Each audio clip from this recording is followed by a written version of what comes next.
அஸ்ஸலாமு அலைக்கும் வரஹ்மத்துல்லாஹி வபரகாத்துஹு பிள்ளைகள்.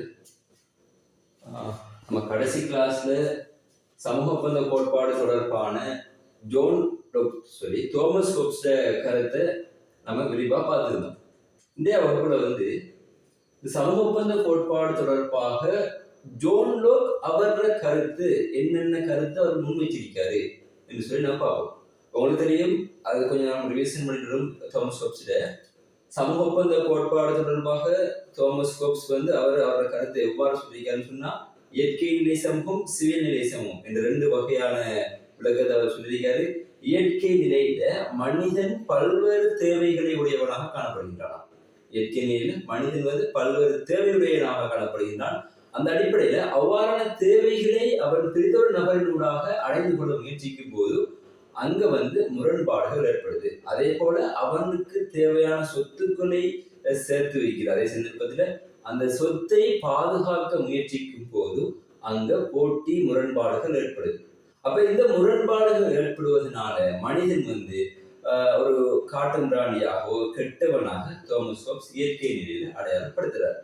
அப்ப இந்த இயற்கை நிலையில மனிதனை கெட்டவனாக அடையாளப்படுத்திருந்த தோமஸ் ஹோப்ஸ் சிவில் நிலை சமூகத்தை வச்சு பார்க்கும் போது அங்க அவனுக்கிட்ட இருக்கிற உரிமைகள், சுதந்திரத்தை எல்லாம் அரசாங்கத்துக்கு விட்டு கொடுத்து அதனூடாக ஒரு அரசுக்கு விட்டு கொடுத்து அதனூடாக ஒரு அதிகாரம் பொருந்திய ஸ்தாபனத்தின் கீழே அவனை ஆட்சி செய்ய வேண்டும் என்ற நோக்கில் அவ்வாறு செயற்பாடு செய்யறாங்க. அப்ப அதனூடாக அந்த ஒப்பந்தத்தினூடாக ஒரு அரசாங்கம் அல்லது ஒரு அரசை அமைத்துக் கொள்கின்றார்கள். அப்ப அந்த அரசு எப்படிப்பட்டதாக இருக்குன்னு சொன்னா, அது ஒரு வரம்பற்ற ஒரு முடியாட்சியை நோக்கி பயணிக்கின்ற ஒரு சர்வதிகார ரீதியான ஒரு அரசாக அது இருக்க வேண்டும். அது பிரஜைகளோட உரிமைகள், சுதந்திரத்தை கட்டுப்படுத்தி ஆள வேண்டும் என்று சொல்லி தோமஸ் ஹோப்ஸ் சொல்றாரு.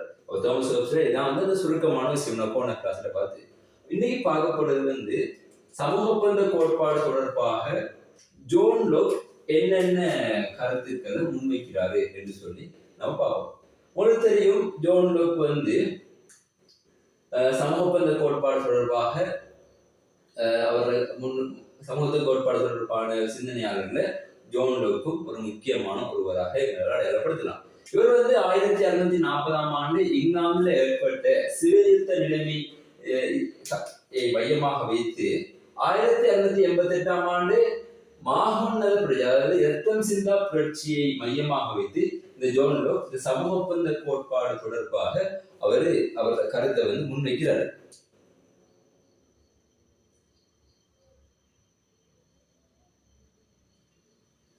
அப்ப இந்த ஜோன் லோக்கை பார்த்தோம்னு சொன்னா, ஜோன் லோக் தோமஸ் ஹோப்ஸ் முன்வைத்த கருத்துக்கு ஒரு எதிரான கருத்தை முன்வைக்கின்ற ஒருவராக எங்களால் அடையாளப்படுத்த முடியும்.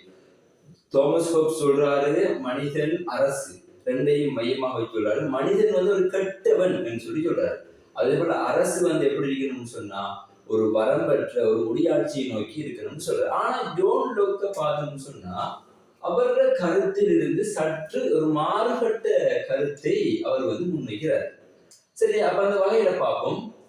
ஜோன் லோக் அரசாங்கத்தின் 2 உடன்படிக்கை என்ற நூலினூடாக சிவில் அரசாங்கத்தின் 2 உடன்படிக்கை என்ற நூலினூடாக இந்த சமூக ஒப்பந்த கோட்பாடு தொடர்பாக அவரோட கருத்தை முன்வைக்கிறார். அதுல இவர் இயற்கை நிலை சமூகம் என்ற விடயத்தையும் அதே போல ஒரு சமூக ஒப்பந்தம் என்ற விடயத்தையும் மையமாக வைத்து இந்த இரண்டையும் மையமாக வைத்து சமூக ஒப்பந்த கோட்பாட்டை ஒரு முன்வைக்கிற ஒரு சிந்தனையாளராக எங்களால் அடையாளப்படுத்த முடியும். இந்த வகையில இந்த இயற்கை நிலை சமூகத்துல பார்த்தோம்னு சொன்னா, மனிதன் பல்வேறு தோமஸ் ஹோப்ஸ் சொல்ற மாதிரி மனிதன் பல்வேறு தேவையுடையவனாகவும் அவன் ஒரு சுதந்திரமானவனாகவும் ஒரு சமத்துவமானவனாகவும் தான் இயற்கை நிலையில மனிதன் காணப்படுகின்றான் என்று சொல்லி ஜோன் லோக் அவர்கள் கருத்தை முன்வைக்கிற சந்தர்ப்பத்தில் இந்த இயற்கை நிலையில சமூகம் ஒரு சீராக இயங்குகின்ற ஒன்றாக காணப்படுதான். இயற்கை நிலையில மனிதன் பல்வேறு தேவைகளை உடையவனாகவும் அதே போல அந்த மனிதன் எப்படிப்பட்டவன் சொன்னா ஒரு சுதந்திரமானவனாகவும் காணப்படுறான். அப்ப இந்த இயற்கை நிலையில பார்த்தோம்னு சொன்னா, ஒரு இந்த இயற்கை நிலை வந்து ஒரு சீரான பாதையில தான் அவர்கள கண்ணோட்டத்துல இயங்கி போகுது என்று சொல்லி சொல்றாரு. ஆனா தோமஸ் ஹோப்ஸ் சொல்றாரு இயற்கை நிலை வந்து ஒரு முரண்பாடுடைய ஒரு பல்வேறு தேவைகளுடைய முரண்பாடுகளுடைய ஒன்றுதான் வந்து ஒரு பாதுகாப்பற்ற ஒரு ஆபத்தான ஒரு நிலை தான் இயற்கை நிலைன்னு சொல்லி தோமஸ் ஹோப்ஸ் சொல்றாரு. ஆனா ஜோன் லூக் அவர்கள் கருத்திலிருந்து சற்று மாறுபட்ட கருத்தை முன்வைக்கிறாரு. நல்லா பார்த்துங்க. அவர் என்ன சொல்றாருன்னா, இயற்கை நிலையில வந்து இயற்கை நிலை வந்து ஒரு சீரான சமநிலைத்தன்மையான ஒன்றாக காணப்படுதாம். அதற்கு காரணம் என்ன என்று சொன்னா இந்த இயற்கை சட்டம் என்று சொல்லி அவர் சொல்றாரு. அப்ப இந்த இயற்கை சட்டத்தின் ஊடாக வந்து இந்த இயற்கை நிலையில சமூகம் வந்து ஒரு அமைதியான ஒரு சீரான நிலையில இயங்கிட்டு வருகின்றது என்று சொல்லி அவர் சொல்றாரு. அப்ப இந்த வகையில இயற்கை சட்டத்தின் வந்து இயற்கை உரிமை என்ற ஒன்றை அவர் அடையாளப்படுகிறார். இயற்கை சட்டத்தில இயற்கை உரிமை என்ற ஒன்றும் அங்க காணப்படுதான். அதே ஜோன் லோக் சொல்றாரு. அப்ப இயற்கை நிலையில இயற்கை சட்டம் என்ற ஒன்று காணப்படுது. இந்த இயற்கை சட்டத்திற்கு கீழே இயற்கை உரிமை என்ற ஒரு விடயம் வந்து அவர் அடையாளப்படுத்துறாரு. அந்த இயற்கை உரிமையில முக்கியமான 3 உரிமைகளை ஒரு மனிதன் அல்லது ஒரு பிரஜை வந்து கொண்டிருக்கானாம். அதுல ஒன்றுதான் வந்து வாழ்வதற்கான உரிமை, சுதந்திரம், சொத்து வைத்திருப்பதற்கான உரிமை. இந்த 3 உரிமையையும் வந்து அவர் முன்வைக்கிறாரு. இதே உரிமையைத்தான் வந்து தோமஸ் ஹோப்ஸ் முன்வைச்சாரு. வாழ்வதற்கான உரிமை, சுதந்திரம், சொத்து. ஆனா இந்த உரிமைகள் வந்து வேற ஒருத்தர் தேவைக்காக வேண்டி புறக்கணிக்கப்படுகின்றது. உதாரணமா ஒரு தோமஸ் ஹோப்ஸ் வந்து சொத்து சம்பந்தமா சொல்லும் போது இயற்கை நிலையில சொத்து வந்து சேர்த்து கொள்ளலாம். அதே சந்தர்ப்பத்துல இந்த சொத்துக்கான பாதுகாப்பு என்ற ஒன்று அங்கே இல்லையாம் என்று சொல்லி அவர் சொல்றாரு. ஆனா இங்க வந்து இயற்கை சட்டம் என்ற ஒன்று இருக்கேன்னு சொல்லி ஜோன் லோக் சொல்றாரு. தோமஸ் ஹோப்ஸ்ல கருத்தை நீங்க பாருங்க, அங்க வந்து திருட்டு என்ற ஒரு அம்சம் இல்லைன்னு சொல்றதை நம்ம போன கிளாஸ்ல வந்து நான் பார்த்துருந்தேன். அப்ப இயற்கை நிலையில திருட்டு ஒன்று இல்லாட்டி அங்க இருக்கிறது அங்க வந்து கொள்ளை. அப்ப இங்க வந்து சொத்தை பாதுகாப்பதற்கு வந்து இயற்கை சட்டம், அந்த இயற்கை உரிமையை பாதுகாப்பதற்கு இயற்கை சட்டம் என்ற ஒன்று இருக்கு என்று சொல்லி சொல்றாரு. ஆனாலும் வந்து ஜோன் லோக் இவ்வாறான கருத்தை சொன்னாலும் அதுல நடைமுறை தன்மை பற்றி அதுல இயற்கை சட்டம் இயற்கை உரிமைன்னு சொல்லும் போது அதனை எவ்வாறு நடைமுறைப்படுத்தலாம் அல்லது அதனை நடைமுறைப்படுத்துறதுக்கான ஒரு அமைப்பு என்ற ஒரு விடயத்தை அவர் சொல்லாமல் விட்டது அது ஒரு பலவீனமான ஒரு விடயமாக எங்களால் அடையாளப்படுத்தலாம். அப்ப இதுல இயற்கை சட்டத்துக்கு கீழே இயற்கை உரிமை என்ற ஒரு விடயமாக காணப்படுறதுனால அங்க வாழ்வு, சுதந்திரம், சொத்து இந்த 3 உரிமைகளையும் முக்கியமாக அனுபவிக்கின்ற ஒருவராகத்தான் வந்து பிரஜை என்ற ஒருவர் காணப்படுகின்றார் என்று சொல்லி அவர் சொல்றாரு. இதே சந்தர்ப்பத்தில் அவர் சொல்லும் போது இந்த 3 உரிமைகளும் மீறும் பட்சத்தில், அதாவது வாழ்வு, சுதந்திரம், சொத்து இந்த 3 உரிமைகளும் பெரிதொரு நபரினால் மீறப்படும் பட்சத்தில் சட்டத்தை கையில் எடுக்கும் நிலை ஒரு பிரஜைக்கும் உண்டு என்று சொல்லி சொல்றாரு. ஏன்னு சொன்னா இவர் வந்து இந்த இயற்கை நிலை சமூகத்துல ஒரு நீதிமன்றமோ, அதாவது சுதந்திரத்துக்கு அதாவது சுதந்திரம் மீறப்பட்ட அல்லது உரிமைகள் மீறப்பட்ட அதற்கான நிவாரணங்கள் வழங்கும் நிறுவனமான நீதிமன்றமோ அல்லது அதிகாரம் பொருந்திய ஒரு தாபனமோ இந்த இயற்கை நிலையில இல்லையா. அங்க இருக்கிறது வந்து இயற்கை சட்டம் என்ற ஒரு விஷயம்தான். இந்த இயற்கை சட்டம் யார் நடைமுறைப்படுத்துற ஒரு கேள்வி எங்களுக்குள்ள இல்லை. அப்ப இங்க இந்த இடத்துல வந்து இந்த இவ்வாறான உரிமைகள்லாம் வந்து மீறப்பட்டா அதனை பாதுகாக்கிறது, அதற்கான காப்பீடுகளை வழங்குகிறது என்ற ஒன்று வந்து ஒரு அமைப்பு, உதாரணமா நீதிமன்றமோ அது சம்பந்தப்பட்ட ஒரு அமைப்புகள் என்ற ஒன்று இல்லையா. அப்ப இந்த இடத்துல வந்து அந்த அமைப்புகள் இல்லாத பட்சத்துல ஒவ்வொரு பிரஜையும் சட்டத்தை கையில் எடுக்கும் நிலை வந்து அங்க ஏற்படுகிறான். சரிதானே? அவ்வாறு சட்டத்தை கையில் எடுக்கும் போது அங்க ஒரு மனிதருக்கும் பிரிதர மனிதருக்கும் பல்வேறுபட்ட முரண்பாடுகள் ஏற்படுது. இந்த முரண்பாடுகள் வந்து ஒரு புரட்சியை நோக்கி பயணிப்பதற்கான ஒரு அடித்தளமாக இருக்கும். விளங்குதானே? அப்ப இதனாலதான் வந்து மனிதன் வந்து ஒரு கெட்டவனாக மாறுகின்றான், ஒரு பயங்கரமான ஒருத்தராக மாறுகிறான் என்று ஜோன் லோக் சொல்றாரு. அப்ப எவ்வளவு விளங்கினார்கள்? அதாவது சிவில் அரசாங்கத்தின் 2 உடன்படிக்கை என்ற நூல்ல இயற்கை நிலை என்ற ஒரு விடயத்தை அவர் அடையாளப்படுத்துறாரு. இயற்கை நிலையில வந்து ஒரு சீரான பாதையில ஒரு சுதந்திரமான சமத்துவமான பாதையில இயங்குகிற ஒன்று சொல்றாரு. அதுக்கு காரணம் வந்து இயற்கை சட்டம். அந்த இயற்கை சட்டத்துல பிரதானமாக வந்து ஒரு பிரஜைக்கு 3 உரிமை இருக்கு. வாழ்வு, சுதந்திரம், சொத்து சேகரிப்பதற்கு பெரிய உரிமை. அப்ப எந்த உரிமைகள் எல்லாம் மீறப்படும் பட்சத்துல அங்க ஒவ்வொரு பிரஜையும் சட்டத்தை கையில் எடுக்கும் நிலை அங்க ஏற்படுதான். அது காரணம் என்னன்னு சொன்னா, அதாவது அங்க நீதிமன்றமோ போலீஸோ அல்லது வந்து ஒரு அதிகாரம் பொருந்திய ஒரு ஸ்தாபனமோ அங்க இல்லை என்ற விடயத்தை அவர் முன்வைக்கிறார். சரி, அப்ப இந்த நிலையில தான் வந்து ஒரு மனிதன் வந்து கெட்டவனாக ஒரு பயங்கரமானவனாக மாறுகிறான் என்று இவர் சொல்றாரு. இதுல நீங்க நல்லா பார்த்துக்கணும், தோமஸ் ஹோப்ஸ்ற கருத்தும் இந்த தோமஸ் ஹோப்ஸ்ற கருத்தும் ஜோன் லோக்ட கருத்தும் இந்த விடயத்தில சற்று மாறுபட்ட ஒரு கண்ணோட்டத்துல காணப்படுது. எப்படின்னு சொன்னா, தோமஸ் ஹோப்ஸ் சொல்றாரு இயற்கையில மனிதன் வந்து கெட்டவன். நல்லா வைக்கணும், இயற்கை நிலையில மனிதன் என்று சொல்ற ஒருவன் வந்து மிக கெட்டவனா, அவன் பயங்கரமான ஒருத்தரான். ஆனா ஜோன் லோக் சொல்ல வர விஷயம் என்னன்னு சொன்னா, இயற்கை நிலையில மனிதன் கெட்டவன் இல்லை, அவன் நல்லவன். பிறக்கும் போது அவன் நல்லவனாகத்தான் பிறக்கின்றான். ஆனால் இவ்வாறான சந்தர்ப்ப சூழ்நிலையின் காரணமாகத்தான் அவன் கெட்டவனாக மாறுகிறான் என்று சொல்லி தோமஸ் ஹோப்ஸ் சொல்றாரு. ஜோன் லோக் சொல்றாரு. ஆனா தோமஸ் ஹோப்ஸ் வந்து இயற்கையில அனைவரும் கெட்டவர். ஆனா இவர் வந்து அனைவரும் கெட்டவர்னு சொல்லல. இவர் வந்து சந்தர்ப்ப சூழ்நிலையால மனிதன் வந்து ஒரு சில மனிதர்கள் வந்து கெட்டவர்களாக மாறுகின்றார்கள். அதற்கு காரணம் என்னன்னு சொன்னா இந்த நிலை தான். அதாவது அவனுடைய உரிமைகள் மீறப்படும் பட்சத்தில் அந்த உரிமைகளுக்கான நிவாரணங்கள் வழங்குவது, அவனுடைய சுதந்திரம், சொத்துக்கள் மீறப்படும் பட்சத்தில் அதற்கான பாதுகாப்பை வழங்காமல் இருக்கும் நிறுவனங்கள் அல்லது அமைப்புகள் அங்கு இல்லாததன் காரணமாக அவன் சட்டத்தில் கையில் எடுக்கும் நிலை ஏற்படுகின்றது. அதற்கு அடுத்த கட்டமாக இவ்வாறு நிலை ஏற்படும் போது அதற்கு அடுத்த கட்டமாக இருவர் மனிதனுடன் முரண்படும் நிலை ஏற்படுகின்றது. அதனால் தான் மனிதன் வந்து ஒரு பயங்கரமான ஒரு ஆபத்தானவனாக காணப்படுகின்றான் என்று சொல்றாரு. அப்ப இந்த இயற்கை நிலை சம்பந்தமா ஜோன் லோக் இவ்வாறான விடயத்தை முன்வைக்கிறாரு. அப்ப இந்த விடயத்துல இருந்து இவ்வாறான விடயத்தில் இருந்து ஒரு மனிதன் பாதுகாப்பு பெற வேண்டும் என்று சொன்னால் அங்க சமூக ஒப்பந்தம் என்ற ஒரு விடயத்துக்குள்ள சமூகம் தள்ளப்படுகின்றது என்று சொல்லி ஜோன் லோக் சொல்றார். அவர சிவில் அரசாங்கத்தின் 2 உடன்படிக்கை என்ற நூலினூடாக இந்த விடயத்தை அவர் முன்வைக்கிறார். அப்ப இந்த அடிப்படையில இந்த சமூக ஒப்பந்தத்தின் ஊடாக ஒரு இந்த நிலையிலிருந்து இந்த நிலையில இருந்து ஒரு சமூகத்தை பாதுகாக்க வேண்டும் சொன்னா அங்க சிவில் அரசாங்கத்துல ஒரு தேவை வந்து அங்க அவர் உணர்த்தி காட்டுறாரு.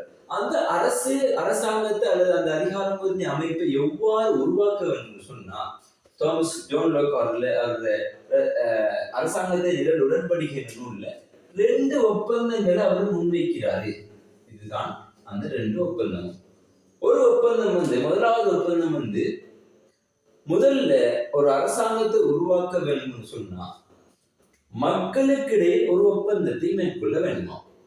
ஒண்ணு வந்து மக்களுக்கிடையே ஒப்பந்தத்தை மேற்கொள்ள வேண்டும். அது எப்படி மக்களுக்கிடையே ஒப்பந்தத்தை மேற்கொள்வது சொன்னால், அதாவது இந்த வாழ்வு, சுதந்திரம், சொத்து இவ்வாறான உரிமைகளை அனைத்தையும் அதே போல அவர்களின் அதிகாரங்களை ஒரு அரசுக்கு ஒப்படைப்போம். ஒப்படைப்பதன் மூடாக அந்த அரசாங்கத்துக்கு கீழே கட்டுப்பட்டு வாழக்கூடிய ஒரு நிலையை உருவாக்குவோம் என்ற ஒரு அடிப்படையில மக்களுக்கிடையே ஒரு ஒப்பந்தத்தை மேற்கொண்டாங்க என்று சொல்லி ஜோன் லோக் சொல்றாரு. அதே சந்தர்ப்பத்தில் இந்த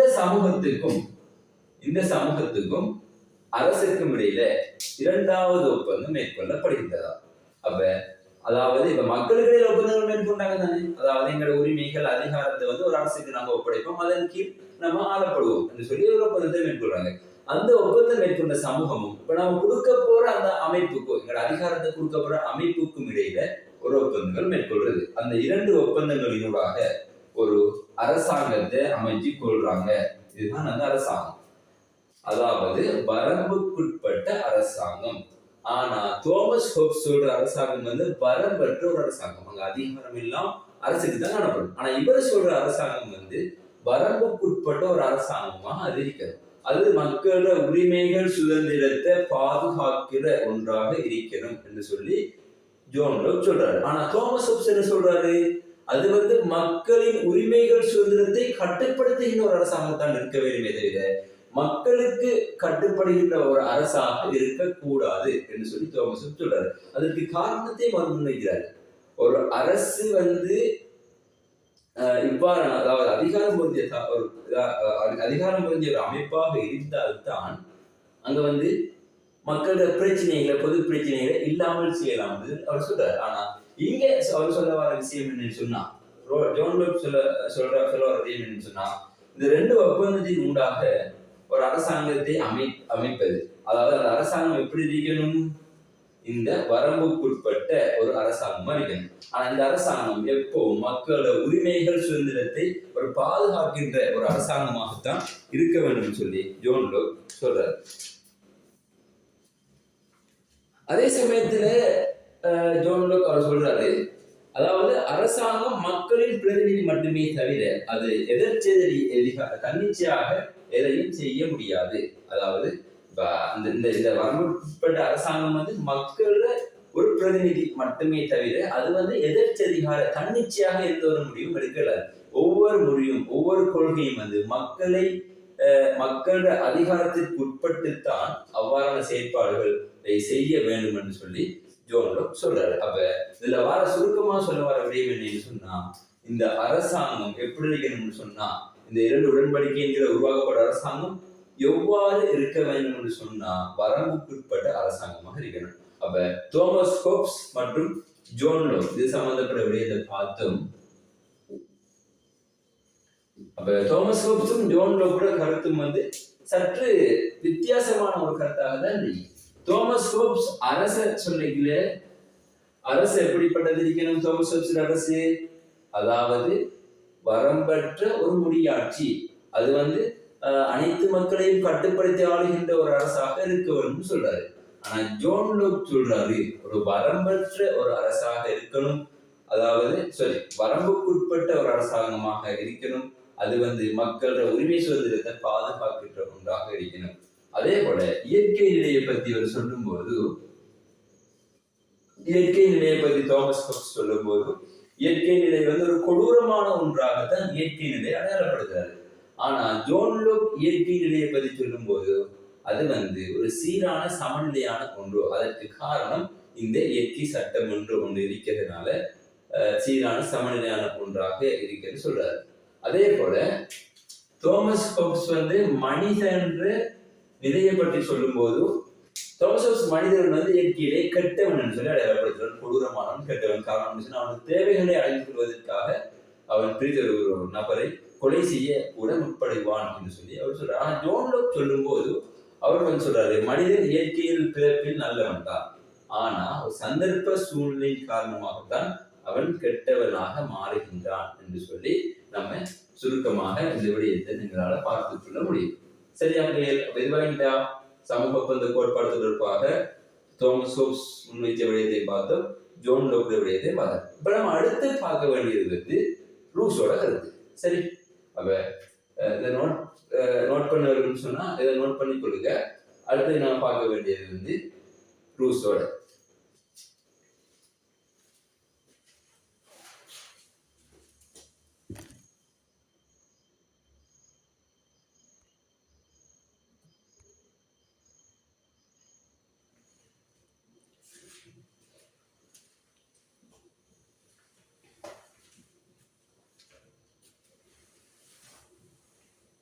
சரி, அடுத்த விஷயம் நாம் பார்க்க போறது சமூக ஒப்பந்த கோட்பாடு தொடர்பாக முன்வைத்து ரூஸோட கருத்து. இதுக்கு முன்னுக்கு நம்ம தோமஸ் ஹோப்ஸ், ஜோன் லோக் விஷயத்தை முழுமையாக நம்ம பார்த்துருந்தோம். உங்களுக்கு அது விளங்கிக்கும் நினைக்கிறேன். உங்களுக்கு அப்படி ஏதாவது விளங்கலைன்னு சொன்னா நீங்க கமெண்ட் செக்ஷன்ல உங்களோட டவுட்டை நீங்க அதில் டைப் பண்ணி போடுங்க. நான் அடுத்த கிளாஸ்ல அந்த டவுட்டை கிளியர் பண்ணிட்டு அடுத்த சப்ஜெக்டுக்குள்ள நான் போவேன்.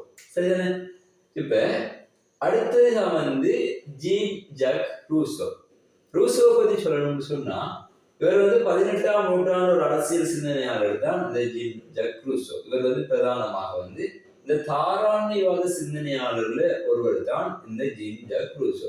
இவர் வந்து இப்ப தாராண்மைவாத சிந்தனையாளர் சொல்லும் போதே உங்களுக்கு விளங்கியிருக்கும் இவர கருத்து முழுக்க முழுக்க தாராண்மைவாத சிந்தனையை மையப்படுத்தியதாகத்தான் இருக்கும் சொல்லி உங்களுக்கு விளங்கியிருக்கணும். அப்ப இவர சமூக ஒப்பந்த கோட்பாடு வந்து இந்த தாராண்மைவாத சிந்தனையை மையப்படுத்தியாக தான் காணப்படும். அதாவது ஒரு அரசு எப்படி இருக்கணும், மக்கள் எப்படிப்பட்டவர்கள், ஒரு இயற்கை நிலையில மனிதன் எப்படியானவன் சொல்லி இவர் தாராண்மைவாத சிந்தனையை மையமாக வைத்துதான் இவர் அவரது சிந்தனையை முன்வைப்பார். அதுக்கு காரணம் என்னன்னு சொன்னா 1789 ஆண்டு ஏற்பட்ட இந்த பிரான்சிய புரட்சியை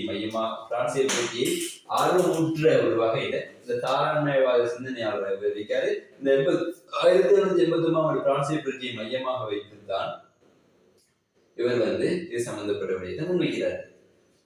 அந்த வகையில 1772 ஆண்டு சமூக ஒப்பந்தம் என்ற நூல், அவர் பிரதானமான நூல் இந்த சமூக ஒப்பந்தம். அப்ப இது வந்து 1772 ஆண்டு அவர் எழுதின புத்தகம் தான் சமூக ஒப்பந்தம் என்ற நூல். அப்ப இந்த சமூக ஒப்பந்தம் என்ற நூலின் ஊடாக இந்த சமூக ஒப்பந்த கோட்பாடு தொடர்பாக அவர கருத்தை முன்வைக்கிறார். இவரும் மற்றவர்களைப் போல இவர சமூக ஒப்பந்த கோட்பாட்டை பார்த்தோம்னு சொன்னா, மனிதர்கள் எவ்வாறு ஒரு நியாயமான மற்றும் சுதந்திரமான சமூகத்தில் ஒன்றிணைந்து வாழுகிறார்கள் என்ற விடயத்தை விளக்குற ஒரு கோட்பாடாகத்தான் இந்த சமூக ஒப்பந்த கோட்பாடு காணப்படுது. அதாவது சமூக ஒப்பந்த கோட்பாடு வந்து மனிதர்கள் எவ்வாறு ஒரு நியாயமான மற்றும் சுதந்திரமான சமூகத்தில் ஒன்றிணைந்து வாழுகிறார்கள் என்ற கோட்பாட்டுக்கு விளக்கம் அளிக்கிறோம்தான் வந்து இந்த சமூக ஒப்பந்த கோட்பாடு. இவரும் வந்து மற்றவர்களை போல இந்த இயற்கை நிலை சமூகத்தை தான் வந்து முதன்மைப்படுத்துறாரு. இந்த இயற்கை நிலை சமூகத்துல மனிதன் வந்து ஒரு சுயாதீனமானவன், சமத்துவமானவன், சுதந்திரத்தை பெற்றவன் என்று சொல்லி அவர் வந்து சொல்றார். எப்படி மனிதன் வந்து ஒரு சுயாதீனமானவன், சமத்துவமானவன் என்று சொல்றாரு. இவர் வந்து இயற்கை நிலையில மனிதனை நல்லவனாகவும் சொல்லல, கெட்டவனாகவும் சொல்லல, இரு நபர்களும் சமூகத்துல இருக்காங்க என்று சொல்லி அவர் சொல்றாரு. ஆனா ஜோன் லோக்க பார்த்தோம், அங்க மனிதன் வந்து சந்தர்ப்ப சூழ்நிலையால கெட்டவனாக மாறிட்டானாம். அதே போல தோமஸ் ஹோப்ஸை பார்த்தோம், மனிதன் இயற்கையிலேயே முரடன், ஒரு கொடூரமான பாதுகாப்பற்றவன் சொல்றாரு. ஆனா இயற்கை நிலையில ரூசோ சொல்றாரு, மனிதனை வந்து அவர் நல்லவனாகவும் அடையாளப்படுத்தின, கெட்டவனாகவும் அடையாளப்படுத்தல, இரு நிலைகளுக்கு உட்பட்டவனாக தான் அவர் அடையாளப்படுத்துறாரு. அப்ப இந்த இயற்கை நிலையில மனிதன் வந்து ஒரு சுயாதீனமான ஒரு சமத்துவமானவனாக தான் காணப்படுகிறான். ஆனா அங்க பிரச்சனை எங்க வந்திருக்குன்னு சொன்னா, ஒவ்வொரு மனிதனும் சொத்துக்களை சேர்ப்பதனாலும் அவர் அதிகாரத்தை பெற்றுக்கொள்வதனாலும் அங்க வந்து சமூகத்துல வந்து ஒரு ஏற்றத்தாழ்வுகள் வந்து ஏற்படுகிறார். இந்த ஏற்றத்தாழ்வுகள் தான் ஒரு பிரச்சனைக்கு அடித்தளமாக இருக்கும் என்று சொல்லி அவர் சொல்றாரு.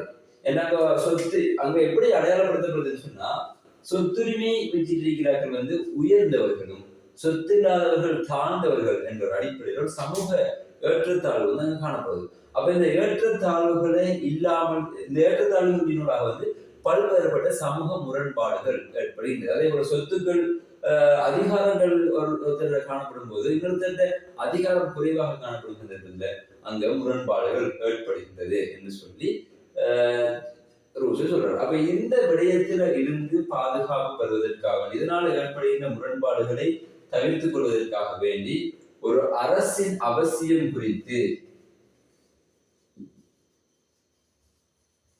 இந்த அரசின் அவசியம் குறித்து ரூசோ சொல்றாரு. அப்ப இந்த அரசை உருவாக்குறதுக்கு வந்து பொது விருப்பு மக்கள் இறைமை என்ற ஒரு விடயத்தை அவரு சொல்றாரு. அப்ப ஒவ்வொரு மனிதனும் வந்து இயற்கை நிலையிலிருந்து மீளல, ஒவ்வொரு மனிதனும் தமது உரிமைகள் சுதந்திரத்தை அரசுக்கு வழங்க வேண்டும், அதனூடாக மக்கள் ஆட்சி செய்ய வேண்டும் என்று சொல்லி சொல்றாரு. அப்ப இந்த பொது விருப்பம்னு சொல்றது என்னன்னு சொன்னா, இந்த பொது விருப்பு என்ற விடயத்தை அடையாளப்படுத்துறது எதை அடையாளப்படுத்துறாங்கன்னு சொன்னா,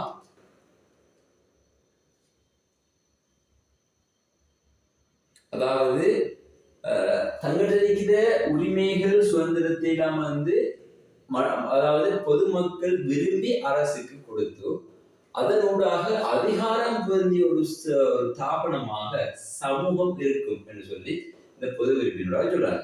அதே சந்தர்ப்பத்துல அப்ப இந்த பொது விருப்பினூடாக ஒரு ஒரு அதிகாரம் பொருந்திய தாபனத்துக்கு அவங்களோட உரிமை சுதந்திரத்தை வழங்குறாங்க. அதே சந்தர்ப்பத்துல மக்கள் இறைமை என்று சொல்லும் போது அந்த அரசு எப்படி இருக்கணும்னு சொன்னா மக்களாகத்தான் இருக்கணும். அதாவது மக்களுக்கு கட்டுப்படுகின்ற ஒரு அரசாகத்தான் இருக்கணும். மக்களோட நலனை முதன்மைப்படுத்துகிற ஒரு அரசாகத்தான் இருக்கணும். மக்களோட தேவைகளை நிறைவேற்ற ஒரு அரசாக தான் இருக்கணும். அங்க சட்டங்களை உருவாக்கணும்னு சொன்னா ரூசோட கருத்துப்படி சட்டங்களை உருவாக்குவது மக்களாகத்தான் இருக்க வேண்டுமே தவிர அரசாக இருக்கக்கூடாது. அதாவது சொல்ல வர விடயம் சொன்னா மக்களோட அதிகாரத்தின் மூலமாகத்தான் அங்க ஒரு அரசை அமைத்துக் கொள்ளணும். அவ்வாறு அரசு இவர்களுக்கு எதிராக செயல்படும் சந்தர்ப்பத்துல இந்த மக்கள் இறைமையை பயன்படுத்தி அந்த அரசை இல்லாமல் செய்யும் அதிகாரம் கொண்ட ஒன்றாக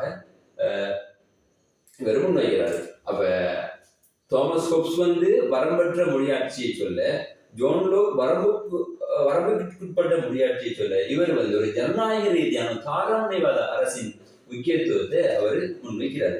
இதான் சமூக ஒப்பந்த கோட்பாடு தொடர்பாக ரூசோ சொன்ன விடயம். இது மிக எளிமையான ஈஸியான விடயம். இருவரையும் பார்க்க இது மிக இலகுவான ஒன்றாகத்தான் எங்களால் ஏற்படுத்தலாம். சொன்னா இவர் சொல்லாத விடயம் என்னன்னு சொன்னா இந்த பொது விருப்பு மக்கள் விரும்பி, அதாவது தாராண்மைவாத கருத்தை மையமாக வைத்து ஜனநாயக ரீதியான அரசை தான் முன்வைக்கிறாரு. பொது விருப்பம்னு சொல்லிக்கிற இப்ப உதாரணமா எங்கட தற்போது நடைமுறையில் நீங்க அரசு பாருங்க. இப்ப உதாரணமா இலங்கையில பார்த்தோம்னா பொது விருப்பினோட அதிகாரத்தை நாம் கொடுக்கிறோம். அதே சந்தர்ப்பத்துல அதாவது அந்த அரசு மக்களுக்கு எதிராக செயல்படும் போது அந்த அரசை அடுத்த ஒரு தேர்தலில் இல்லாமல் செய்யும். அதை மக்களிடையே விலகுதானே. அப்ப இதன் ஊடாக தான் ஜீன் ஜக் ரூசோ அவர் சமூக ஒப்பந்த கோட்பாடு தொடர்பாக அவர்கள் கருத்தை முன்வைக்கிறார். கடைசியாக நாம் பார்க்க வேண்டியது மார்க்சிசவாதிகள் மார்க்சிச கோட்பாடு இந்த சமூக ஒப்பந்த கோட்பாடு தொடர்பாக என்ன விடயங்களை முன்வைக்குது என்கிறத நம்ம அடுத்த விஷயத்துல பார்ப்போம். அப்ப இதை நோட் பண்றதா அதை நோட் பண்ணி கொள்ளுங்க. நான் அடுத்த விஷயத்துல நான் வரேன்.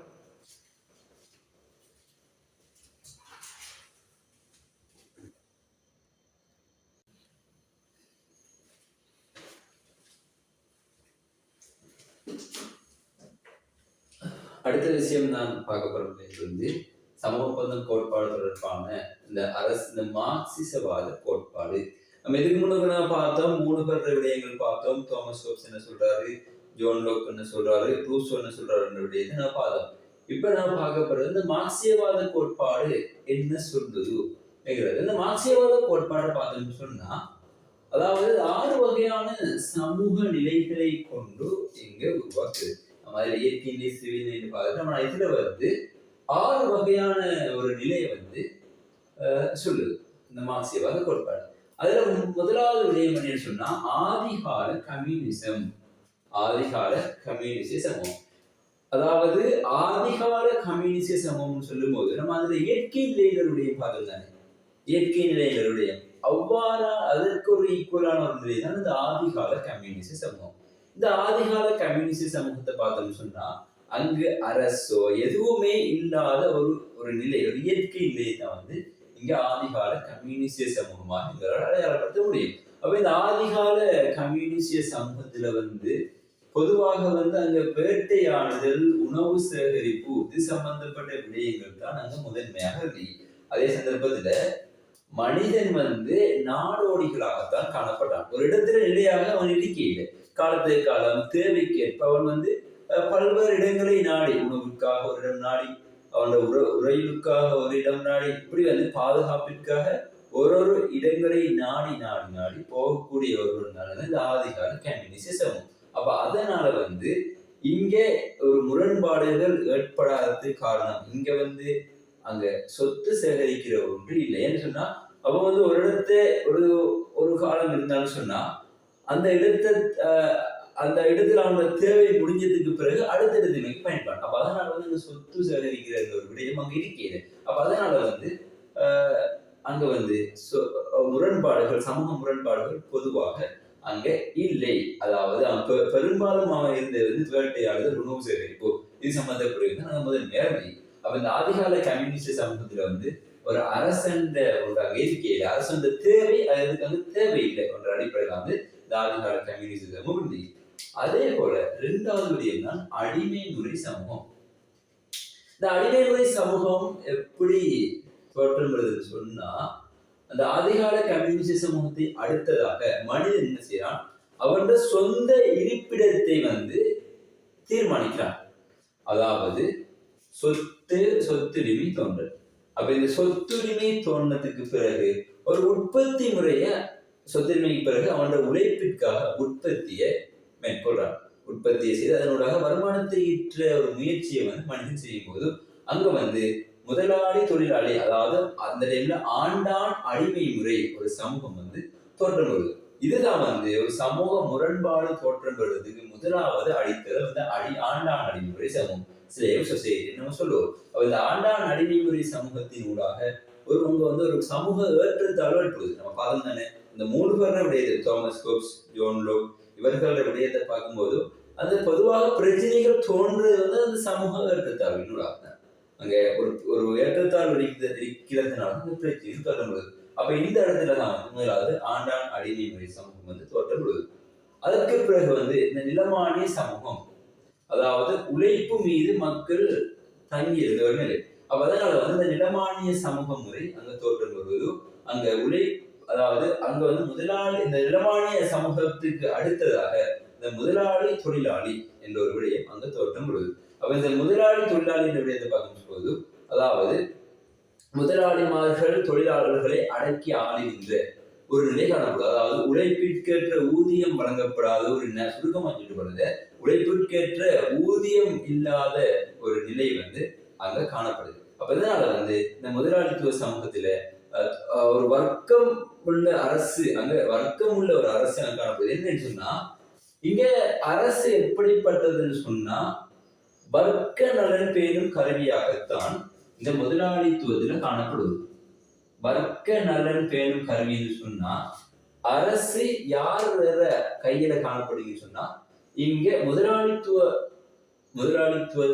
அதாவது முதலாளிமார்கள், அதாவது ஒரு சொத்து உள்ளவர்கள கையில தான் வந்து அரசு காணப்படுது. அப்ப அந்த அரசு யார நலனை அந்த அரச வந்து யார நலனை முதன்மைப்படுத்தினீங்கன்னு சொன்னா இந்த இவ்வாறான முதலாளித்துவவாதிகளுடைய நலனைத்தான் அரசு செஞ்சு முதன்மைப்படுத்தி இந்த இடத்துல தொழிலாளர்கள் வந்து கடுமையாக அடக்குமுறைகளை கொண்டு வந்தாங்க. அப்ப இதுல இருந்து விடுபட வேண்டும் என்ற நோக்கில தான் இந்த சோசியலிச சமூகம் வந்து தோற்றப்படுது. அதாவது இந்த முதலாளிமார்களால தொழிலாளர்கள் அதிகமான அடக்குமுறைகளை ஆளப்படுகின்றார்கள். அப்ப இந்த அடக்குமுறையின் கீழ் ஆளப்படுவதனால அந்த தொழிலாளர் புரட்சி ஏற்படுது. தொழிலாளர் புரட்சி வந்து சரியான ஆண்டு தெரியாது, நான் வந்து உங்களுக்கு கமெண்ட் செக்ஷன்ல அந்த ஆண்டை நான் பதிவிட்டேன். அப்ப இந்த தொழிலாளர் புரட்சி வந்து ஏற்படுது. இந்த தொழிலாளர் புரட்சின்னு சொல்லிக்கிற முதலாளிமார்களுக்கு எதிராக தோற்றம் பெற்றதுதான் இந்த சோசியலிச சமூகத்துக்கு, இந்த முதலாளித்துவ சமூகத்துக்கு சோசியலிசம் சமூகம் காட்டி இந்த எதிர்ப்பு போராட்டம். சரி, அப்ப இந்த இடத்துல ஒரு புரட்சியினூடாக இந்த முதலாளித்துவ அரசை இல்லாமல் செய்து ஒரு சோசியலிச அரசை நிறுவனம் சொல்றாரு. அதற்கு பிறகு இந்த கம்யூனிச சமூகம், இங்க வந்து அரசு எப்படிப்பட்டது, வர்க்க நலன் பயணிக்கின்றோம் அரசு. இங்க வந்து முதலாளிமார்களுக்கு அந்த அரசுக்கு எதிராக தொழிலாளர்கள் வந்து கிளர்ச்சி செய்றாங்க. கிளர்ச்சி செஞ்சதுக்கு பிறகு ஒரு கம்யூனிச சமூகம் வந்து உருவாகுது. இந்த கம்யூனிச சமூகம் சொல்லிக்கல அங்கு வந்து ஒரு அரசு இல்லாத நிலை, இதற்கு ஒப்பான நிலை சொல்லிக்கல சற்று வித்தியாசமானது. இந்த கம்யூனிஸ்ட் நிலையில வந்து அரசு இல்லாத ஒரு நிலை இருக்க வேண்டும் சொல்லி இந்த அரசு பற்றிய மார்க்சிசவாதம் இங்க கூறுகின்றது. சரியா பிள்ளைகள்? அப்ப நம்ம இதுவரைக்கும் பார்த்த விடயம் என்னன்னு சொன்னா, சமூக ஒப்பந்த கோட்பாடு தொடர்பாக தாமஸ் ஹோப்ஸோட கருத்து, ஜோன் லோக்கோட கருத்து, ரூசோட கருத்து, இந்த மார்க்சியவாதத்துல கருத்து வழங்குதா? இதை நம்ம நார்மலா ஒரு சமரியில் நீங்க எடுத்துக்கொள்ளுங்க. இந்த சமூக ஒப்பந்த கோட்பாடு தொடர்பாக யார் யாரு என்னென்ன கருத்துக்களை முன்வைச்சிருக்காங்கன்னு சொல்லி உங்களுக்கு இலகுவாக விளங்கி கொள்றதுக்கு ஒரு அட்டவணையும் இதே போல ஒரு அட்டவணையும் போட்டுக்கொள்ளுங்க. இப்படி 4ஆ இதை பிரித்து கொள்ளுங்க. இதை வந்து 4ஆ பிரிச்சு கொண்டு மேலே யாரு தாமஸ் ஹோப்ஸ், லோக், ரூசோ, அதே போல மார்க்சியவாத கோட்பாடு. இதை பிரிச்சு கொள்ளுங்க. பிரிச்சுட்டு முதலாவது ஒரு கோட்டை போட்டுக்கொள்ளுங்க. இதுல வந்து இவரு என்ன சொல்ல வாராரு, சமூக ஒப்பந்த கோட்பாடு தொடர்பாக என்ன சொல்ல வாராரு. அதுல வந்து மனிதன் பார்க்க முன்னுக்கு நம்ம என்ன பார்ப்போம், அரசு எப்படி இருக்கணும்னு சொல்றாரு. தாமஸ் ஹோப்ஸ் என்ன சொல்றாரு, லோக் என்ன சொல்றாரு, ரூசோ என்ன சொல்றாரு, இந்த மார்க்சியவாத கோட்பாடு சொல்லுது. அதே போல அடுத்தது தெரியுங்க, மனிதன் எப்படிப்பட்டவன், சரியா? அதற்கு பிறகு அடுத்தது நீங்க சரி, மனிதன் எப்படிப்பட்டவன், அதே சொத்து சம்பந்தப்பட்ட விட. அதுக்கு பிறகு அரசாங்கத்தின் நிலை எப்படிப்பட்டது இப்படின்னு சொல்லி ஒரு சமரி எடுத்துக்கொண்டீங்கன்னு சொன்னா, தாமஸ் ஹோப்ஸ் மனிதன் சொல்லும் போது இதுல கெட்டவன், லோக் என்ன சொல்றாரு, சந்தர்ப்ப சூழ்நிலைக்கு ஏற்ப அவன் கெட்டவனா மாறிக்கின்றான்.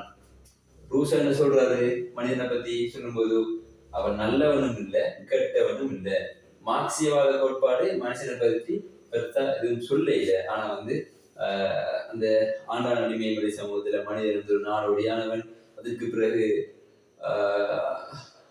சரி என்னது ஆதிகால கம்யூனிஸ்ட் சமூகத்துல மனிதன் வந்து நாடோடி. அதுக்கு பிறகு ஆண்டான் அடிமை சமூகத்துல மனிதன் வந்து தேவையுடையனால ஒரு அடிமை முதலாளித்துவ தொழிலாளர்கள் வர்க்கம் தோற்றப்படுது இப்படின்னு சொல்லி நீங்க சொத்துடைமை என்ன சொல்றது, தாமஸ் ஹோப்ஸ் சொத்து பத்தி என்ன சொல்றாரு, சுதந்திரம் பற்றி தாமஸ் ஹோப்ஸ் என்ன சொல்றாரு, லோக் என்ன சொல்றாரு, ரூசோ என்ன சொல்றாரு, மார்க்சியவாத கோட்பாடு சொல்லுது. இது சம்பந்தப்பட்ட ஒரு விளக்கத்தை நீங்க எடுத்துக்கொள்ளுங்க. இதனூடாக உங்களுக்கு வந்து அது வந்து இந்த சமூக ஒப்பந்த கோட்பாடு ஒரு ஈஸியா இருக்கு. நான் வந்து உங்களுக்கு இலகுவான ஒரு மொழி நிலையில நான் வந்து இந்த சமூக ஒப்பந்த கோட்பாடு தொடர்பான ஒரு விளக்கத்தை உங்களுக்கு நான் வந்து ஒரு எளிமையான ஒரு மொழி நிலையில விளங்கப்படுத்திருக்கேன். உங்களுக்கு இதுல என்ன சரி டவுட் இருந்தா என் நம்பரை வந்து டிஸ்கிரிப்ஷன்ல போடுவேன். அதுல உங்களுக்கு என்ன சரி டவுட் இருந்தா நீங்க கேட்டுக்கொள்ளுங்க, அல்லது வந்து கமெண்ட் செக்ஷன்ல நீங்க பதிவிடுங்க. அதற்குரிய விளக்கத்தை என்னால தர ஏழுமான அளவுக்கு உங்களுக்கு நான் தந்து கொள்வோம். சரியா?